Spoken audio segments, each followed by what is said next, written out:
Sunshine News Blast.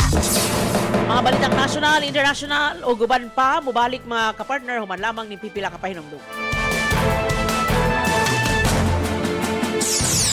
Sumasambulat sa buong Pilipinas. Sunshine News Blast. Mga balita, impormasyon, serbisyo o inspirasyon dinhi lang sa DYAR 765 SMNI Radio Cebu.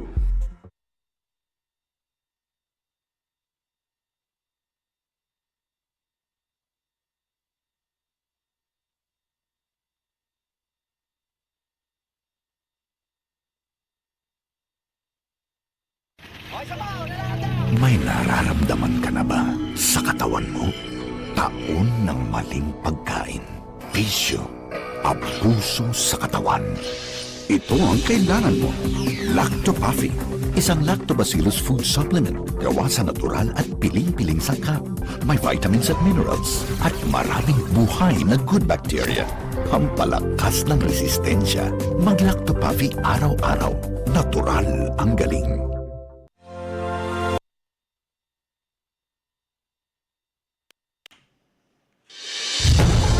Mga balita, impormasyon, serbisyo o inspirasyon dinhi lang sa DYAR 765 SMNI Radio Cebu. Oras mga partner, alas 7:10 na ang tagna sa buntag. Ang oras gatod kaninyo sa Lactopuffy Probiotic Health Food Supplement by Lactoprobiotic Worldwide Corporation ug Lactoplant by Acil Laboratories Incorporated. Sumasambulat sa buong Pilipinas.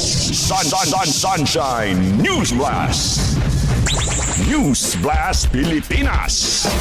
Detalye sa ng balitang nasyonal, may abot sa opisina sa National Bureau of Investigation si Attorney Charlie Pascual, ang abogado na nagnotaryo sa joint affidavit sa 18 ka ex-Marines nga ning pagawas sa madod pa 805 billion pesos nga kickback scheme. Gipahayag ni Pascual nga ang iyang gihimo ay subay kini sa 2004 Rules on Notarial Practice o wala siya gisupak nga balaod. Giverify niya